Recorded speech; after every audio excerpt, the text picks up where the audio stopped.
అసలు 10,000 welcome back. ప్రస్తుతం markets నష్టాల్లోకి జారుకున్నాయి. సెన్సెక్స్ 118 పాయింట్లు, నిఫ్టీ 35 పాయింట్ల నష్టంతో ట్రేడ్ అవుతున్నాయి. ఇన్ఫాక్ట్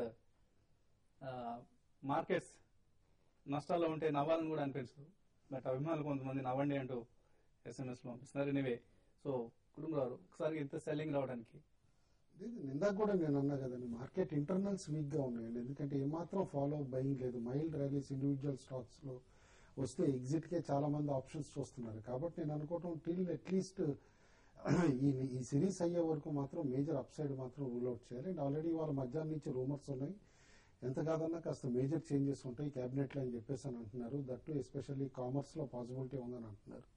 అండ్ ఇప్పుడు crucial portfolios after finance, commerce,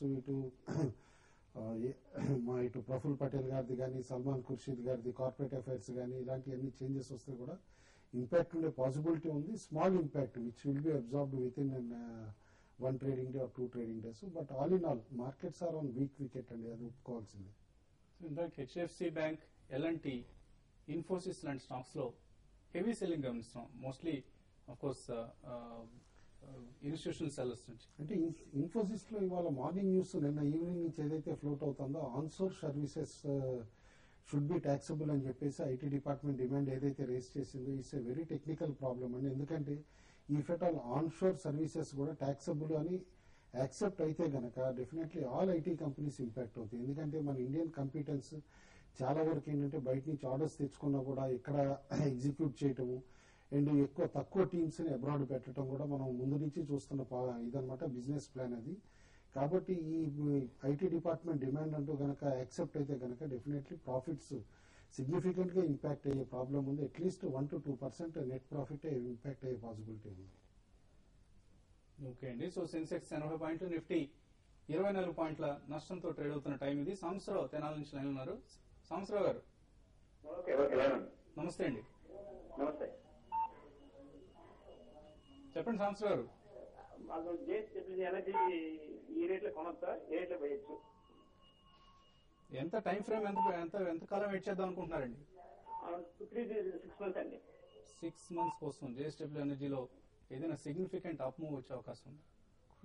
JSW ఎనర్జీలో అయితే పెద్దగా అప్ మూవ్ అయితే వచ్చే అవకాశం లేదండి. ఇది ప్యూర్ ఇన్వెస్ట్మెంట్ స్టాక్. దీంతో పాటు ఇది ఈవెన్ బుల్ మార్కెట్ లో కూడా ఏమాత్రం కూడా పెరగని స్టాక్ అండి. కాబట్టి అరౌండ్ 80 ఆ లెవెల్ కి వచ్చినప్పుడు ఈ స్టాక్ లో మీరు ఒక 6 months టార్గెట్ పెట్టుకుంటే మళ్ళీ 120 to 130 ఆ లెవెల్స్ కి రావచ్చు. పెద్ద అప్ మూవ్ అయితే ఉండకపోవచ్చు అండి. ఇక్కడ నుంచి స్టాక్ అయితే స్లోగా పెరిగే అవకాశం కనపడుతుంది. ఒక డౌన్ సైడ్ కూడా పెద్దగా 75 బిలో డౌన్ సైడ్ కూడా రావడానికి అవకాశం లేదు. కాబట్టి ఏదైనా కూడా మీరు అరౌండ్ 80 ఆ లెవెల్ కి వచ్చినప్పుడు ఈ స్టాక్ ని బై చేయండి. నెక్స్ట్ కాలర్ రమేష్ హైదరాబాద్ నుంచి లైన్ ఉన్నారు. రమేష్ గారు నమస్తే సార్. చెప్పండి రమేష్. భీమా సిమెంట్, మనీ మ్యాటర్ గురించి కొంచెం చెప్పండి సార్. రెండు మంచి పంట స్టాక్స్ పట్టుకున్నారండి. తగ్గింది కదా ఒకటే సరే, దాని గురించి ఏ రేట్లో కొన్నారు రెండు స్టాక్స్? ఒకటి 31 లో, ఒకటి 102 లో సార్. ఓకే అండి. స్కామ్ లో మెయిన్ అక్యూజ్డ్ మనీ మ్యాటర్స్ ఎండీను చైర్మన్, కాబట్టి మీరు ఆ స్టాక్ అసలు ముట్టుకోకూడదండి. ఎందుకంటే అది క్లారిటీ రావడానికి కూడా చాలా రోజులు టైం పడుతుంది. చాలా షార్ప్ గా హై నుంచి పడింది కదా అని చెప్పేసి బాటమ్ ఫిషింగ్ కూడా అటెంప్ట్ చేయొద్దు. Money matters preferably avoidable. ఎందుకంటే ఇంకా ఛార్జ్ షీట్ ఫైలింగ్ లో కూడా క్లియర్లీ వాళ్ళు అక్యూజ్డ్ కింద కూడా నేమ్ చేశారు. కాబట్టి మనకి అప్పుడు హౌసింగ్ ఫైనాన్స్ ఇటు బ్యాంక్ స్కామ్ లో అవాయిడ్ చేయండి ఆ స్టాక్ ని, దాని దగ్గరికి కూడా వెళ్ళదు. భీమా సిమెంట్ ఆల్రెడీ షార్ప్ గా పడింది. ఎట్ కరెంట్ లెవెల్స్ కన్సాలిడేట్ అవుతుందండి బిట్వీన్ 30 to 42 లెవెల్స్ లో అనమాట. ఇక్కడ కరెంట్ 40 లెవెల్ కనుక రిజల్ట్స్ తర్వాత కూడా సస్టైన్ అయితేనే స్టాక్ నిలబడుతుందని చెప్పేసి అనుకుంటున్నా. అదర్వైజ్ స్లోగా 30 రూపీస్ దగ్గర స్లైడ్ అయ్యి అక్కడ నిలబడచ్చు. నెక్స్ట్ కాలర్ జ్యోతి హైదరాబాద్ నుంచి లైన్ ఉన్నారు. జ్యోతి గారు చెప్పండి. జ్యోతి సార్, ఈ సేల్ 163 లో బై చేసామండి. ఇవాళ బాగా అప్వర్డ్ లో ఉంది కదా, అవునండి. ఈ కాస్ట్ లో సెల్ చేయొచ్చండి? ఇంకా పైకి వెళ్ళే ఛాన్స్ ఉందా? ఇంట్రాడే కోసం లో తీసుకున్నారా? సైడ్ వెళ్ళేది ఉంటే ఎంత వరకు టార్గెట్ ఉంది? యావరేజ్ చేసుకోవచ్చా లేకపోతే? యావరేజింగ్ కాదండి, మీరు ఆల్రెడీ లాభంలో ఉన్నారు, ఇంకా యావరేజింగ్ ఎందుకు? అది ఇంట్రాడే కావాలండి టెక్నికల్ గా. ఎందుకంటే రిజల్ట్ తర్వాత స్టాక్ బాగా హ్యామర్ అయింది. బట్ 158, 162 మధ్యలో బాగా సపోర్ట్ తీసుకుంది. కాబట్టి 162 క్రాస్ అయితే కొనమని చెప్పేసి మార్నింగ్ ఇచ్చాం అడ్వైజ్. ఆల్రెడీ 170 కూడా టచ్ అయింది. Book profits and as and when, ఎందుకంటే ఇప్పుడు స్మాల్ ప్రాఫిట్స్ కూడా ప్రిపేర్ కావాలి ఇలాంటి రేంజ్ బౌండ్ మార్కెట్ లో అనమాట. డోంట్ ఎక్స్పెక్ట్ 10 to 15% ప్రాఫిట్స్ అట్లా be happy with 2 to 3% profits కూడా. సో మాక్సిమం ప్రాఫిట్ బుక్ చేయండి సెయిల్ లో. జ్యోతి గారు, ప్రసాద్ నెల్లూరు నుంచి లైన్ ఉన్నారు. ప్రసాద్ గారు, హలో.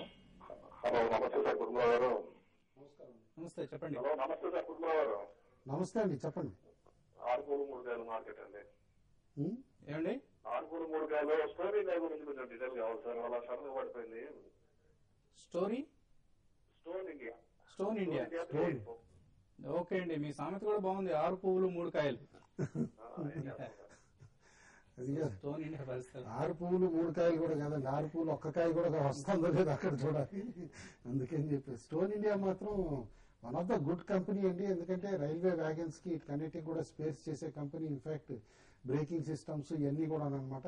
ర్యాలీ ఓవర్ డ్యూ అనుకుంటున్నా. స్టాక్ రీసెంట్ కరెక్షన్ ఏదైతే ఉందో అది కాస్త స్లైట్లీ ఓవర్ డన్. కంపెనీకి రియాలిటీ కూడా బాగుందండి. Asset rich company. హోల్డ్ చేయండి. I think in February it should do well అండి. ఈసారి రిజల్ట్ కూడా బాగుందని అంటున్నారు. Q3 రిజల్ట్ తర్వాత స్టాక్ రీబౌండ్ అవ్వచ్చు. ఓకే అండి, చిలకలూరుపేట నుంచి సాంబశివరావు లైన్ ఉన్నారు. సాంబశివరావు గారు, హలో. హలో, చెప్పండి సాంబశివరావు గారు. రిలయన్స్ తీసుకున్నానండి. సంవత్సరం అయింది, 10 యాప్రిల్. ఎలా ఉంది అక్కడే ఉంటుంది. ఓకే అండి, సో రిటైల్ ఇన్వెస్టర్స్ లో ఉన్న నైరాశ్యం అంతా మీ మాటలో కనిపిస్తుంది. ఇంకోటి రిలయన్స్ ఏంటంటే ఒక అడుగు ముందుకే 2 అడుగులు వెనకలాగా ఉందండి రిలయన్స్ స్టాక్. మరి ఎందుకంటే మార్కెట్ పెరిగినా కూడా 5200 నుంచి ఒక 1000 పాయింట్స్ పెరిగితే 5200 లో ఎంత ఉందో 6300 లో కూడా సేమ్ అదే ప్రైస్ లో ఉంది. అయితే ఇది మీరు దీనికి మెయిన్ ఏంటంటే రిజల్ట్ కూడా వాళ్ళు దీని మీద ఎక్స్పెక్టేషన్స్ చాలా ఎక్కువ ఉంటాయి. దానికి అనుగుణంగా రిజల్ట్ అనౌన్స్ చేయలేదు. దాంతోపాటు రీసెంట్ గా చూస్తే కొన్ని నెగిటివ్ న్యూస్ అనేది రిలయన్స్ ప్యాక్ ఇంక్లూడింగ్ అయిన ముఖేష్ అంబానీ ప్యాక్ కి సంబంధించిన వాటిలో కూడా రావడం చూస్తున్నాం. కాబట్టి ఏంటంటే స్టాక్ అయితే ఇప్పుడు ఇమీడియట్ అయితే పెరగకపోవచ్చు అండి. కొంత కన్సాలిడేట్ అవుతుంటుంది బిట్వీన్ 920 and 1040 మధ్యలో. మీకు పెద్ద అప్ రావాలంటే ఈ సెకండ్ హాఫ్ లో రావడానికి అవకాశం ఉంటుంది. నెక్స్ట్ కాలర్ శేషు భద్రాచలం నుంచి లైన్ ఉన్నారు. శేషు గారు, గుడ్ ఆఫ్టర్నూన్ వసంత్ గారు, శేష్ గారు. ఆర్కిడ్ కెమికల్స్ రిజల్ట్స్ ఈ రోజు వచ్చాయి కదండి. దీన్ని మనం దృష్టిలో పెట్టుకొని లాంగ్ టర్మ్ కి ఆర్కిడ్ కెమికల్స్ ఎలా ఉండబోతుంది అంటారు? 1 year ప్రైస్ టార్గెట్ ఏమైనా సూచించగలరా? అలాగే సన్ ఫార్మా కూడా ఈ రోజు బాగా డిప్ అయింది. దీన్ని లాంగ్ టర్మ్ కోసం అక్యుములేట్ చేయొచ్చు అంటారా ఈ రేట్ లో? సన్ ఫార్మా మాత్రం వెయిట్ చేయమంటానండి, అప్పుడే బై చేయొద్దండి. ఎందుకంటే రీసెంట్ రన్అప్ తర్వాత స్టాక్ స్లైట్ కరెక్టివ్ మోడ్ లోకి వస్తుంది. ఆన్ అండ్ ఆఫ్ స్పర్ట్ వచ్చినా కూడా సస్టైన్ అవడం కొంచెం కష్టం అవుతుంది. Just wait for some more time అండి. ఆర్చిడ్ మాత్రం రిజల్ట్స్ చూశానండి, బెటర్ దాన్ ఎక్స్పెక్టేషన్స్ ఉన్నాయి.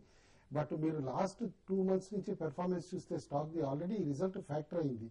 అందుకని చెప్పేసి స్టాక్ 300 లెవెల్స్ లో బాగా స్ట్రాంగ్ గా నిలబడటం కూడా చూసాం 2 months నుంచి అనమాట. దట్ ఇట్ సెల్ఫ్ నేను అనుకోవటం ఏంటంటే ఇప్పుడు buy on rumours and sell on news లాగా ఇవాళ ప్రాఫిట్ బుకింగ్ ఏదైతే ట్రిజర్ అవుతుందో ఆర్చిడ్ లో may pull it to 260-250 levels at some point అనమాట నెక్స్ట్ 1 month లో. ఆ లెవెల్లో మాత్రం డెఫినెట్లీ గుడ్ ఎంట్రీ పాయింట్ అయ్యేటట్టు కనిపిస్తుంది. ఓకే అండి, లాస్ట్ కాలర్ బోధన్ నుంచి దేవరాజ్ లైన్ ఉన్నారు. దేవరాజ్ గారు, చెప్పండి. రాజు గారు,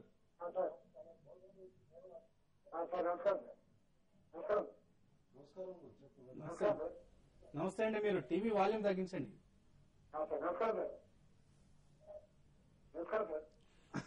అడగండి, ప్రశ్న అడగండి. ఇన్విటేషన్ చేయాలంటే దేంట్లో చేస్తే బాగుంటుంది సార్? ఏం చేస్తుంటారు దేవరాజ్ గారు మీరు? నేను వ్యవసాయం చేస్తాను సార్. వ్యవసాయం చేస్తారు. మార్కెట్స్ గురించి తెలుసా మీకు? అవగాహన ఉందా? నాకు కొంచెం ఉంది సార్. ఓకే అండి, కొద్దిగా ఉంది ఆయనకు. అంటే ఎంత ఇన్వెస్ట్ చేద్దాం అనుకుంటున్నారు? సుమారు ఇక్కడ ఫోన్ చేశారు సార్ మాకు ఇండియన్ బుల్స్ నుంచి. ఇండియా బుల్స్ నుంచి ఫోన్ చేశారు మీకు? అవును సార్, ఒక 6 months ముందు. ఓకే అండి, అయితే చేస్తే బాగుంటుందా లేదా అని అంటున్నాం. వ్యవసాయం అంటే ఏం పండిస్తుంటారు మీరు? ఇక్కడ పత్తి, చెరుకు, వరి. బాగుందండి, మంచి లాభాలు వస్తున్నాయా? లాభాలు ఉంటాయి సార్, మంచిగా సార్. చక్కగా వ్యవసాయం కంటిన్యూ చేయండి, స్టాక్ మార్కెట్ లో రావద్దండి. సో ఎటువంటి సలహా ఇస్తారు ఆయనకి? లేదండి, సేవింగ్స్ కి మంచి అవెన్యూ ఉన్నాయి. బట్ ఏంటంటే మీరు కాస్త అవగాహన వచ్చే వరకు మాత్రం ఇన్వెస్ట్ చేయొద్దండి. ఎవరన్నా ఇట్లా ఫోన్ చేసి ఇట్లా ఇన్వెస్ట్ చేయమని బ్రోకింగ్ హౌసెస్ అన్నా కూడా మీరు టెంప్ట్ అవ్వద్దు. ఎందుకంటే ఈ జనరల్ మార్కెటింగ్ టెక్నిక్స్ అన్నమాట. బట్ ఏంటంటే మీరు కొంచెం అవగాహన తెచ్చుకోండి. ఓవరాల్ గా మీకు అగ్రికల్చర్ లో కంపిటెన్స్ ఉంది కాబట్టి ప్రిఫరబ్లీ కమాడిటీస్ అన్ని కూడా మీరు ట్రాక్ చేయగలుగుతారు కాబట్టి చెరుకు ధర కానీ ఇట్లా ఇవన్నీ కూడా మీకు తెలిసిన ఫీల్డ్లో ఇన్వెస్ట్ చేయడం బెటర్. కాబట్టి మీరు షుగర్ సెక్టార్ కానీ ఇటు ఫెర్టిలైజర్ సెక్టార్ కానీ ఇలాంటి స్టాక్స్లో కాస్త హోంవర్క్ చేసుకున్న తర్వాత go for a good broking house అండి. I would prefer instead of Indiabulls కంటే కూడా more standard broking houses like Kotak కానీ షేర్ ఖాన్ కానీ అలాంటి అనమాట. And don't go for speculation, purely for long term మీ సేవింగ్స్ ఎఫోర్డ్ చేయగలిగే సేవింగ్స్ ఇన్వెస్ట్ చేయండి. చాలా జాగ్రత్తగా ఉండాలి దేవరాజు గారు. వ్యవసాయంలో ఎంతటి లాభాలు వచ్చినా సరే మార్కెట్లో మాత్రం వన్ డేలో పోగొట్టుకోవచ్చు అండి. ఫైనల్ గా ట్రేడర్స్ కి ఎటువంటి సలహా ఇస్తున్నారు? మైల్డ్ సపోర్ట్ ఇందాక మనం అనుకున్న లెవెల్ దగ్గర వస్తుందండి నిఫ్టీకి 5680 అనమాట. అది క్రూషియల్ సపోర్ట్ కావచ్చు వాళ్ళకి. 5680 బ్రేక్ అయితే మాత్రం డెఫినెట్లీ కొంచెం ప్యానిక్ వచ్చే పాసిబిలిటీ ఉందన్నమాట. బట్ అప్ సైడ్ మాత్రం end of the day 5738 cross అయితే తప్పితే ఇన్వెస్ట్ చేయొద్దు. ఇది పొజిషన్స్ బీటీఎస్టీ కింద క్యారీ చేయొద్దు అని చెప్పేసి అని అంటాను. ఓవరాల్ గా మార్కెట్ రేంజ్ బోన్ ఉంటుంది కాబట్టి be prepared for small profits, large profits కోసం ప్లే చేయొద్దని కూడా ట్రేడర్స్ అంటాను. మార్కెట్స్ అయితే వీక్ క్లోజింగ్ బేసిస్ లో కూడా 57 బిలోనే క్లోజ్ అయ్యే అవకాశం ఎక్కువ ఉందండి. మార్కెట్ లో బయింగ్ అనేది కనపడలేదు. దీంతో పాటు F&O క్లోజింగ్ దగ్గర రావడం వల్ల ఏంటంటే ఎక్కువ లాంగ్ పొజిషన్స్ ఉన్న వాళ్ళందరూ కూడా ఎగ్జిట్ కావాలని చూస్తున్నారు. కాబట్టి మార్కెట్ లో పెద్ద అప్మూవ్ అయితే ఉండకపోవచ్చు. ఏమాత్రం కొంచెం ప్రాఫిట్స్ లో ఉన్నా కూడా ఎగ్జిట్ కావాలని చెప్తాను. ఫ్రెష్ షార్ట్ కూడా 1-2 రోజుల కోసం కొన్ని కౌంటర్స్ లో బిల్డ్ చేసుకోవచ్చు అండి. సో ఇది ఇవాళ బిజినెస్ లంచ్. మరి కాసేపట్లో afternoon trade on TV5 Money.com webcasting live ప్రసారంలో కలుద్దాం.